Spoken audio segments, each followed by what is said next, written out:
अस्सलाम वालेकुम स्टूडेंट्स, क्या हाल है? ठीक है, उम्मीद है आप सब खैरियत से होंगे।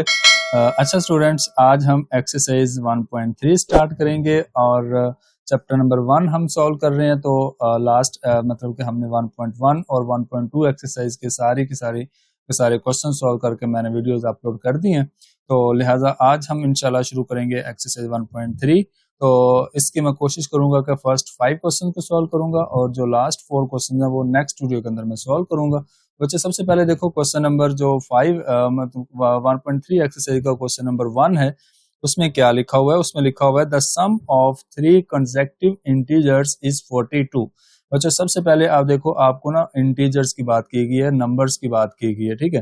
तो जब भी कहीं पे भी आपको इस तरह के क्वेश्चन आ जाए कि आपसे कहा जाए कि find the sum of 2 numbers is 42 या मतलब वट एवर नंबर्स की बात हो रही हो या इंटीजर्स की बात हो रही हो, बच्चे सबसे पहले हमने उन इंटीजर्स को या उन नंबर्स को लेट करना होता है। तो सबसे पहले मैं यहाँ पे लिखूंगा लेट। अब 3 कंसेक्यूटिव इंटीजर्स फाइंड करने हैं बच्चों। 3 कंसेक्यूटिव इंटीजर्स का मतलब क्या है कि जो ऐसे 3 नंबर्स फाइंड करने हैं जो एक तरतीब के साथ आते हैं, मतलब कॉन्टिन्यूस नंबर आते हैं। समझ लें कि एक सीक्वेंस वाले नंबर, जैसे कि आपके पास जैसे आ सकता है 11, 12 और 13, आपके पास आ सकता है 8, 9, 10। समझ गए बच्चों, एक सीक्वेंस वाले नंबर 2, 3, 4 आ सकता है, ठीक है। उसके बाद मतलब इस तरह के नंबर जैसे कि आपके पास 0, 1 और 2 आ सकते हैं, जो एक तरतीब में नंबर आते हैं उनको हम बोलते हैं कंसेक्यूटिव इंटीजर्स या कंसेक्यूटिव नंबर्स बोलते हैं। अच्छा बच्चों, सबसे पहले मैंने लेट कर लिया, मैंने यहाँ पे लिखा लेट x कॉमा 3 लेने हैं ना, x और x+1 और x+2। तो ये मैंने 3 बच्चों कंसेक्यूटिव नंबर्स लेट कर लिए। सबसे पहले मैंने x लिया, एक्चुअली x के साथ 0 प्लस हो रहा है, तो 0 x वैसे हमने फिक्स रखा है, देखो x तीनों में फिक्स रखा और इसमें क्या किया, 1 का इंक्रीमेंट ले लिया, मतलब पहले 0 लिया और उसके बाद 1 और उसके बाद 2। तो मैंने क्या किया, एक्चुअली 3 कंसेक्यूटिव नंबर्स ही तो मैंने लिए हैं यहाँ पे, लेकिन मैंने दूसरी फॉर्म में लिए हैं, ठीक है। तो मैंने पहले x लिया, फिर x+1, फिर x+2 और इसको मैंने बोला B3 कंसेक्यूटिव नंबर्स। ये मैंने इनको बोला कि ये मेरे पास 3 जो हैं ये कंसेक्यूटिव नंबर्स हैं, ठीक है। अच्छा, अब आप देखें बच्चों, यहाँ पे आपने लिखा 3 कंसेक्यूटिव इंटीजर्स आप कह लें, क्योंकि क्वेश्चन के अंदर आपको इंटीजर कहा गया तो आप इंटीजर ही लिखेंगे। अच्छा, ये आपने इंटीजर्स ले लिए। अच्छा नेक्स्ट देखें, अब हमें क्या करना है, अब हमें कहा गया है कि इन तीनों का सम करना है। क्या करना है बच्चों, आपने सम करना है। तो मैंने यहाँ पे इनका किया सम। पहले मैं यहाँ पे लिखता हूँ, सबसे पहले मैं यहाँ पे लिख लेता हूँ, यहाँ पे हम लिखते हैं ATC बच्चों। ATC का मतलब अकॉर्डिंग टू कंडीशन, हमें कंडीशन बच्चों ये दी गई है कि आपने इनका सम करना है। तो जब मैं सम करूंगा, ये देखो x में इसको प्लस किया, मैंने दरमियान में ब्रैकेट्स का इस्तेमाल कर लिया और फिर मैंने इसको प्लस करना है x+2 को, और इज इक्वल किसके है बच्चों, इज 42 का मतलब ये 42 आ जाएगा, ठीक है। अच्छा, अब हमने क्या करना है बच्चों, इनकी ब्रैकेट्स को ओपन करना है। जस्ट मैंने लिख दिया x+1 और इसको लिख दिया x+2 इज इक्वल टू 42। समझ गए बच्चों, मैंने क्या किया, इनकी ब्रैकेट्स को ओपन कर दिया।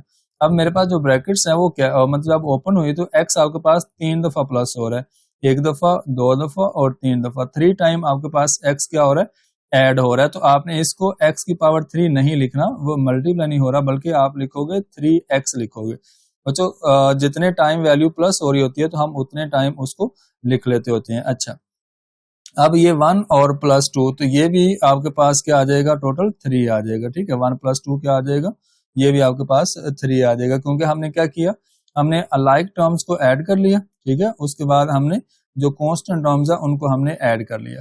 अच्छा, अब बच्चों हमें x की वैल्यू एक्चुअली फाइंड करनी है। तो ये 3 जो है ये दूसरी साइड पे जाकर हो जाएगा 42 में माइनस हो जाएगा, क्योंकि इस साइड पे क्या हो रहा था, प्लस हो रहा था। तो मुझे बताओ 3x इज इक्वल 42 में से 3 को माइनस किया तो आपको क्या मिलेगा बच्चों, आपको मिल जाएगा यहाँ पे 39 मिल जाएगा, ठीक है। अब आपने क्या करना है, 39 को आपने रखा एज इट इज और इस 3 को लाकर इस पे कर दिया, डिवाइड कर दिया, ठीक है। तो 3 1s और 3 13s आपके पास क्या आ जाएगा बच्चों, ये आपके पास आ जाएगा 39। तो x की हमारे पास जो वैल्यू है वो आ जाएगी क्या आ जाएगी 3 आ जाएगी। तो x की वैल्यू तो हमने कर ली फाइंड। अब क्वेश्चन के अंदर लास्ट में बच्चों क्या लिखा हुआ है, लास्ट में आपके पास ये लिखा हुआ है कि फाइंड 3 इंटीजर्स। तो आपने 3 इंटीजर्स फाइंड करने हैं। तो हम एंड पे क्या लिखेंगे बच्चों, आप एंड पे लिखेंगे नाउ, आप लिखोगे नाउ। अब फर्स्ट क्या है बच्चों, ये पहला आपके पास इंटीजर x था, तो आपने x लिखा फर्स्ट पे, तो ये आपके पास x is equal 13 as it is आ जाएगा। दूसरे नंबर पे क्या आपने लिया, x प्लस 1 लिया, तो अब ये दूसरे नंबर पे है x प्लस 1 इंटीजर। बच्चों इस x की जगह पे आपने 13 पुट किया और प्लस 1 इसमें कर दिया, ये वाला प्लस 1, तो ये टोटल हो जाएगा 14। ठीक है, अब लास्ट पे हमारे पास तीसरा जो इंटीजर है वो है x प्लस 2। तो x की जगह पे दोबारा हम 2 पुट मतलब 13 पुट करेंगे और इसमें क्या कर लेंगे, प्लस कर लेंगे 2 को, तो ये वाला 2 प्लस किया तो क्या आ गया 15। अब देखो मैंने आपको शुरू में बोला था ना कि ऐसे नंबर्स होने चाहिए जो एक तरतीब के साथ आते हैं। तो ये आपके पास ये देखो 13, 14 एंड 15, तो ये जो 3 नंबर्स हैं ये आपके पास क्या है 3 कंसेक्टिव इंटीजर्स हैं। ये हमारे पास बच्चों इसका क्या आ जाएगा, फाइनल आंसर आ जाएगा। ठीक है, तो आपने क्या कर लिया, आपने पहला क्वेश्चन सोल्व कर लिया, बहुत सिंपल और आसान सा क्वेश्चन था, तो इसको आपने अच्छे से एंजॉय कर लिया। इसके बाद बच्चों हम चलते हैं इसके क्वेश्चन नंबर 4 की तरफ, जो कि क्वेश्चन नंबर 4 सेम ऐसे ही है। तो अब देखें सबसे पहले अब आप सोच रहे होंगे कि सर 2 और 3 क्यों नहीं पहले किया, तो हम वो भी कर लेते हैं, सब्र रखें, बस थोड़ा सा सब्र रखें, क्योंकि एक जैसे क्वेश्चन हम पहले इनको सॉल्व कर लेते हैं। बच्चों ये देखो क्वेश्चन नंबर 4 के अंदर क्या कहा हुआ है, फाइंड 2 नंबर्स। अब देखें जब भी आपको नंबर्स की बात की जाएगी या इंटीजर्स की बात की जाएगी तो हम सबसे पहले लेट करेंगे। अब हमें कितने नंबर फाइंड करने को कहा हुआ है, 2 नंबर, तो मैं लिखूंगा लेट x एंड y। मैंने यहाँ पे ना 2 नंबर्स लेट कर लिए, let x and y be 2 numbers. ठीक है, इनको मैंने बोला कि ये मेरे पास 2 नंबर्स हैं, तो ये मैंने बोला कि ये मेरे पास 2 नंबर्स हैं, तो मैंने इनको लिख लिया। ठीक हो गया। अच्छा x और y मेरे पास क्या है, एक्चुअली 2 नंबर है। अब उसके बाद कंडीशन लगाते हैं। कंडीशन क्या है, आपसे कहा गया कि अकॉर्डिंग टू कंडीशन बच्चों ये है, मैं यहाँ पे लिखता हूँ ATC का मतलब आपने क्या बोलना है, अकॉर्डिंग टू कंडीशन। वो ये है कि बच्चों जो 2 नंबर होंगे उनका सम करेंगे तो 68 आएगा। आप लिखोगे इन दोनों को प्लस करने से आप लिखोगे 68। ठीक है, और उसके बाद उनका जो डिफरेंस है, उनका जो माइनस है, वो आपके पास क्या है, वो आपके पास आएगा किसके इक्वल, 22 के। तो ये आपके पास इसका दूसरी जो कंडीशन है वो है। अच्छा इसको मैंने नाम दे दिया 1 का और इसको मैंने नाम दे दिया 2 का। अब बच्चों आपने क्लास 8 के अंदर 7 के अंदर एलिमिनेशन मेथड पढ़ा था, जिसमें हम x या y का कोफिशिएंट सेम करते थे, उसको बाद में हम प्लस या माइनस करते थे। ठीक है, तो एक वैल्यू कट हो जाती थी, दूसरी वैल्यू हम फाइंड कर लेते थे। अब अगर मैं देखूं तो ये वाला जो y है इक्वेशन नंबर 1 के अंदर और इक्वेशन नंबर 2 के अंदर जो y है, इन दोनों के ऑपोजिट साइन है। क्या है, ऑपोजिट साइन है। तो मैं क्या करूंगा, मैं इक्वेशन 1 और इक्वेशन 2 को ऐड कर दूंगा। ठीक है, ऐड करूंगा तो मैं लिखूंगा एडिंग, मैं यहाँ पे ये वाली एक खूबसूरत लाइन लिखूंगा, मजेदार लाइन लिखूंगा, मैं लिखूंगा एडिंग इक्वेशन 1 एंड इक्वेशन 2। मैंने इक्वेशन 1 और 2 को कर दिया ऐड। बच्चों दोबारा से इक्वेशंस को लिख लेंगे सेम एज इट इज, जैसे लिखी हुई है वैसे की वैसे। ठीक है, उसके बाद क्या आ जाएगा, x minus y is equal to, ये बच्चों आ जाएगा 22। अब मैं इनके साइन चेंज करूंगा, क्या करूंगा, साइन चेंज करूंगा। ये देखें ये आपके पास माइनस हो जाएगा, सॉरी साइन चेंज नहीं कर सकते क्योंकि प्लस कर रहे हैं, ऐड कर रहे हैं। जब ऐड करते हैं तो साइन चेंज नहीं करते, तो ये आपके पास माइनस वाई और प्लस वाई आपस में कट ऑफ हो जाएगा। उसके बाद देखें आपके पास दूसरी साइड पे जब आप इन दोनों को प्लस करेंगे बच्चों, x प्लस एक्स क्या आ जाएगा, ये आपके पास आ जाएगा 2x, और 68 में आप 22 को जब ऐड करेंगे तो ये आपके पास बच्चों आ जाएगा 90 आ जाएगा। क्या आ जाएगा, 90 आ जाएगा। तो बच्चों x की वैल्यू क्या आएगी आपके पास, 90 डिवाइडेड बाय 2, इस 2 को लाकर इधर करेंगे हम डिवाइड।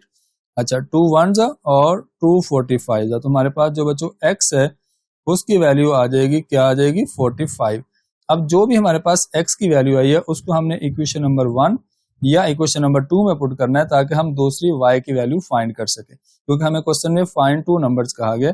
हम इसको पुट करेंगे, मैं लिखूंगा पुट, मैं इसको पुट कर देता हूं, put x is equal 45 in equation number 1 में कर लें या 2 में कर लें, चले मैं 1 में पुट कर लेता हूं। ठीक है, तो x plus y is equal to 60, ये आपके पास इक्वेशन नंबर 1 है।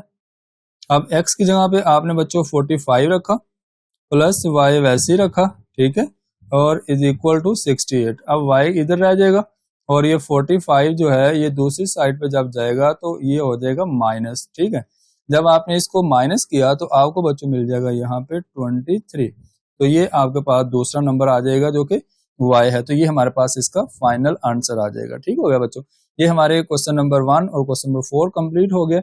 नेक्स्ट मैं आपको पहले क्वेश्चन नंबर 5 सोल्व करवाता हूँ। अच्छा बच्चों, अब देखें नेक्स्ट क्वेश्चन नंबर 5 है। इसका जो मतलब के सोल्यूशन होगा वो कुछ इस तरह से होगा। बहुत ही सिंपल सा क्वेश्चन आपको दिया गया, लाहौर के बारे में क्वेश्चन दिया गया। तो वैसे भी हम लाहौरी हैं, लाहौर में रहते हैं, तो थोड़ा क्वेश्चन को एंजॉय करेंगे। क्वेश्चन का मतलब एक्चुअली लाहौर का जो मौसम है, वेदर के बारे में बात की गई है। तो एक्चुअली जो वेदर इन लाहौर है वो क्या है वो हम पढ़ लेते हैं, देख लेते हैं। बच्चों लिखा हुआ है The weather in Lahore was unusually warm during the summer of 2024। पिछले साल की बात हो रही है, वैसे इस साल की नहीं है। The TV news reported temperature as high as 48 Celsius scale। और उसके बाद by using the formula, ये फार्मूला आपको दिया गया Fahrenheit scale का, find the temperature as Fahrenheit scale। तो बहुत सिंपल सा काम है बच्चों, आपने क्या करना है, आपने लिखना है as का मतलब आपने इस वैल्यू को लिख लिया, जो आपको वैल्यू दी गई है वो आपने लिखा F मतलब Fahrenheit scale is equal 9/5 Celsius scale plus 32। ये बच्चों आपके पास फार्मूला है जो कि आपको क्वेश्चन के अंदर दिया गया, ये मैंने यहाँ पे लिख लिया। अच्छा, अब हम लिखेंगे यहाँ पे गिवन डैट। अब बच्चों आपको क्वेश्चन के अंदर एक वैल्यू दी गई है, वो क्या है, ये आपको सेल्सियस स्केल की वैल्यू दी गई है। आप लिखेंगे given that Celsius scale is equal to, ये आपको बच्चों 48 डिग्री दिया गया, ठीक है। अच्छा, अब आपने सी की जगह पे, सेल्सियस स्केल की जगह पे जस्ट इसकी वैल्यू को पुट करना है, और आपके पास ये जो फार्मूला है ये एज इट इज रहेगा, ठीक है। आपने लिखा 9/5 सेल्सियस स्केल की जगह बच्चों क्या पुट किया, ये आपने 48 पुट किया, और उसमें आपने क्या कर दिया 32 को आपने इसमें प्लस कर दिया, ठीक हो गया। अच्छा, अब आपने बच्चों इनको सॉल्व करना है, तो सॉल्व कैसे करेंगे, जस्ट आपने इनको आपस में करना है मल्टीप्लाई। जब आपने इनको आपस में कर दिया मल्टीप्लाई तो आपके पास क्या आ जाएगा। अब देखें, एक्चुअली आपने 48 को बच्चों 9 के साथ करना है मल्टीप्लाई और 5 के साथ करना है डिवाइड, ठीक है। आपने जब इसको 48 को 9 के साथ मल्टीप्लाई किया और 5 के साथ किया डिवाइड, तो कैलकुलेटर का यूज है, तो आपके पास आंसर आएगा 86.4 प्लस 32, ये आपके पास एज इट इज आ जाएगा, ठीक है। अब आपने इन दोनों को करना है आपस में ऐड, तो जब आपने इन दोनों को ऐड किया तो ये आपके पास आएगा 118.4। ये आपके पास बच्चों फ़ारेनहाइट स्केल का आंसर आ जाएगा, ये आपका क्वेश्चन हो जाएगा कंप्लीट, ठीक है। अब मैं आपको कराता हूँ इसका बच्चों क्वेश्चन नंबर 3। जो क्वेश्चन नंबर 2 है वो मैं आपको सोल्व नहीं करवाऊंगा, क्योंकि वो क्वेश्चन पेपर में नहीं आ सकता, उसका पेपर के साथ कोई लेना देना नहीं है, क्योंकि वो डायग्राम वाला क्वेश्चन है, तो इस तरह का क्वेश्चन पेपर में नहीं आ सकता। तो अगर कहेंगे, अगर आपकी रिक्वायरमेंट हुई तो मैं आपको सोल्व लाजमी करवा दूंगा, लेकिन अभी मैं आपको इसका थर्ड वाला क्वेश्चन सोल्व करवाता हूँ, जो कि इंपॉर्टेंट लॉन्ग क्वेश्चन हो सकता है, ठीक है। अच्छा बच्चों, इसकी जो स्टेटमेंट है क्वेश्चन नंबर 3 की वो हम पढ़ लेते हैं। देखिए लिखा हुआ है क्वेश्चन नंबर 3 में, a rectangle has 5 sides of length.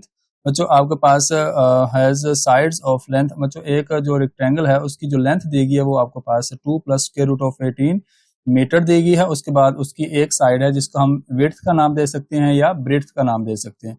तो express the area of rectangle, आपने बच्चों एरिया ऑफ रेक्टेंगल फाइंड करना है in the form of this. हमने इस फॉर्म में इसका आंसर लाना है, where a and b are integers. बच्चों ए और बी जो है ये आपके पास कोई इंटीजर्स है।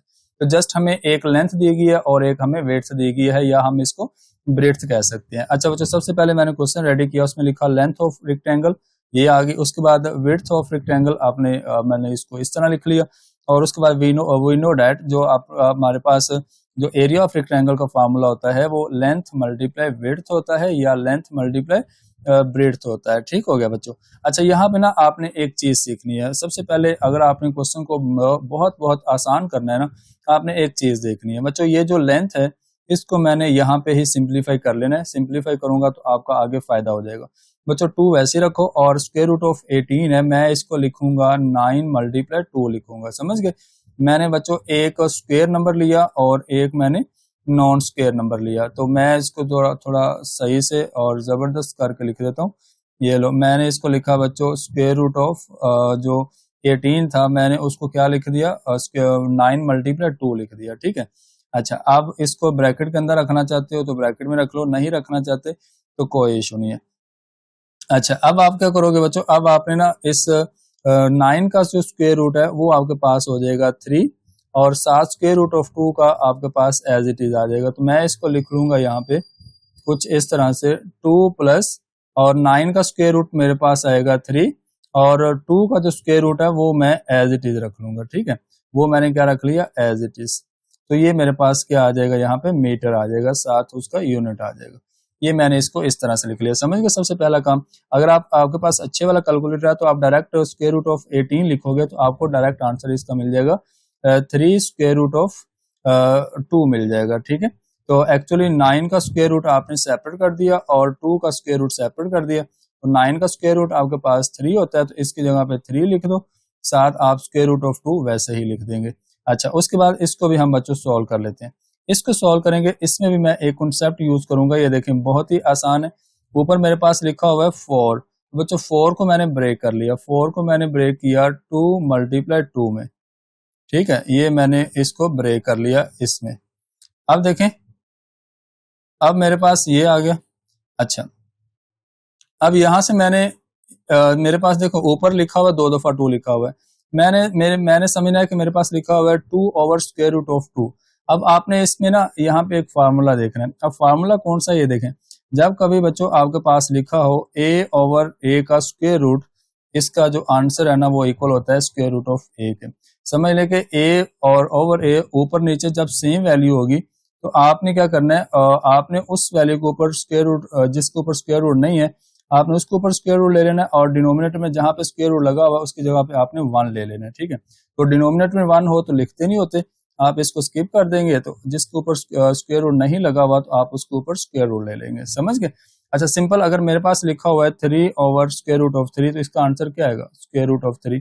क्यों, क्योंकि डिनोमिनेटर आप ऊपर नीचे पहले देखें 3 सेम है, तो जिसके ऊपर स्क्वायर रूट नहीं है आपने ऊपर वाली वैल्यू के ऊपर स्क्वायर रूट लगा दिया और जहां पे स्क्वायर रूट लगा हुआ था उसकी जगह पे आपने 1 ले लिया। तो सिंपल आपने इस तरह समझ लेना है। अगर मैं आपको एक और बताऊं तो ये 5 ओवर 5 का स्क्वायर रूट है, आप लिख लोगे 5 का स्क्वायर रूट, इसका आंसर लिख लोगे। तो इसी तरह से आपने ये वाला फार्मूला यूज करते हुए एक ये वाला 2 मेरे पास ऊपर बच्चों वैसे ही बच जाएगा, और अब जो इतनी इतनी वैल्यू है मेरे पास ये 2 ओवर स्क्वायर रूट ऑफ 2, तो इसकी जगह पे आ जाएगा स्क्वायर रूट ऑफ 2, तो ये मेरे पास इसकी वैल्यू बन जाएगी, ठीक है। तो ये मैंने इसको लिख दिया। अच्छा, अब हमें ये वाला फार्मूला यूज किया हमने और इसको आपने पेपर के अंदर साइड पे क्वेश्चन में लिख सकते हैं। हमने यूज किया a ओवर a का square root is equal a का स्क्वायर रूट, ठीक हो गया। ये हमने यूज कर लिया। अब हम बच्चों फार्मूले में इनकी वैल्यूज पुट करते हैं। ये आपके पास फार्मूला है, लेंथ आपके पास क्या है, ये लेंथ है 2 प्लस 3 स्क्वायर रूट ऑफ 2। उसके साथ बच्चों विड्थ क्या है, विड्थ आपके पास ये है, वो आपके पास 5 माइनस 2 स्क्वायर रूट ऑफ 2 है। ये हमने इनकी वैल्यूज पुट कर ली। अब हमने इनको आगे सॉल्व कर लेना है तो हमारा आंसर आ जाएगा। अच्छा जी, अब बच्चों हमने इनको करना है आपस में मल्टीप्लाई। तो मैं क्या करूंगा, सबसे पहले मैंने इस 2 को करना है मल्टीप्लाई, तो मैं इसको जरा एक मिनट फिक्स कर लेता हूँ। मुझे ये देखो, मैंने 2 को सबसे पहले मल्टीप्लाई करवाया 5 के साथ, तो ये 5 2 का क्या मेरे पास आ जाएगा, 10 आ जाएगा। उसके बाद बच्चों मैंने 2 को मल्टीप्लाई करना है इस वैल्यू के साथ, तो 2 से मल्टीप्लाई किया तो ये 4 आ जाएगा और 7 स्क्वायर रूट ऑफ 2 वैसे ही रहेगा हमारे पास, ठीक है। अच्छा, अब बच्चों दूसरी वैल्यू हम सिलेक्ट करेंगे, इसको हम पहले 5 के साथ मल्टीप्लाई करेंगे, तो 3 को 5 से मल्टीप्लाई किया, ये आपके पास आएगा 15 और साथ आपके पास square root of 2 as it is आ जाएगा, ठीक है। ये 3 को और 5 को मल्टीप्लाई किया तो ये 15 आ गया और साथ square root of 2 as it is आ जाएगा। अच्छा, अब बच्चों आपने 3 स्क्वायर रूट ऑफ 2 को किसके साथ मल्टीप्लाई किया, इसको आपने मल्टीप्लाई किया प्लस माइनस माइनस, और 3 को 2 से मल्टीप्लाई किया तो ये 6 बन गया। उसके बाद बच्चों मेरे पास जो आएगी वैल्यू वो हमारे पास ये स्क्वायर रूट ऑफ 2 और स्क्वायर रूट ऑफ 2 आपस में मल्टीप्लाई होगा, तो ये सेम वैल्यू है तो इसका बन जाएगा होल स्क्वायर बन जाएगा, ठीक है। अच्छा, ये 10 आपके पास वैसे ही आ जाएगा शुरू में। अच्छा, उसके बाद ये वाली दोनों टर्म्स आपके पास क्या है, ये अलाइक टर्म्स है, क्योंकि इसके साथ भी स्क्वायर रूट ऑफ 2 है और इसके साथ भी स्क्वायर रूट ऑफ 2 है। तो मैं अगर आपको इस तरह से ये वाली बात बताऊं तो वो ये है बच्चों, ये मेरे पास क्या है, 10 आ जाएगा एज इट इज, ठीक है। अब ये square root of 2, square root of 2 मैंने स्क्वायर रूट ऑफ 2 लिखा 1 टाइम। अच्छा, उसके बाद -4 प्लस 15 कितना होता है, ये आपके पास होता है +11, कितना होता है, +11, -4 प्लस 15 माइनस +11, उसके बाद माइनस और ये 6 वैसे स्क्वायर स्क्वायर रूट से कट होके क्या आएगा, 2 आएगा। तो इसको हमने इसके साथ कर दिया मल्टीप्लाई, तो 10 और 11 स्क्वायर रूट ऑफ 2 बच्चों एज इट इज आएगा, ठीक है। और लास्ट पे 6 को 2 से मल्टीप्लाई किया तो क्या आ गया, 12 आ गया। अच्छा, अब हमें क्या करना है, अब हमें इस वैल्यू को और इस वैल्यू को करना है आपस में सॉल्व, ठीक है। तो 10 माइनस 12 कितना होता है बच्चों, 10 माइनस 12 ये आपके पास होता है -2, क्या होता है, -2 आपके पास आ जाएगा। तो -2 हमने शुरू में लिखना है, क्योंकि अब देखो -2 हमने शुरू में लिखा और इसका बच्चों साथ में आ जाएगा मीटर स्क्वायर, यूनिट एरिया का यूनिट होता है बच्चों मीटर स्क्वायर होता है। तो ये बच्चों आपके पास इसका फाइनल आंसर आ जाएगा। और इसी के साथ आप अपना ढेर सारा बच्चों ख्याल रखिएगा और इंशाल्लाह मिलेंगे नेक्स्ट वीडियो के अंदर। आप यहाँ पे ब्रैकेट नहीं लगाना चाहते तो ना लगाएं, कोई इशू नहीं है, ठीक है। और साथ मीटर स्क्वायर अगर लिखना है तो फिर ब्रैकेट लगानी पड़ेगी, ठीक है। ओके जी, अल्लाह हाफिज।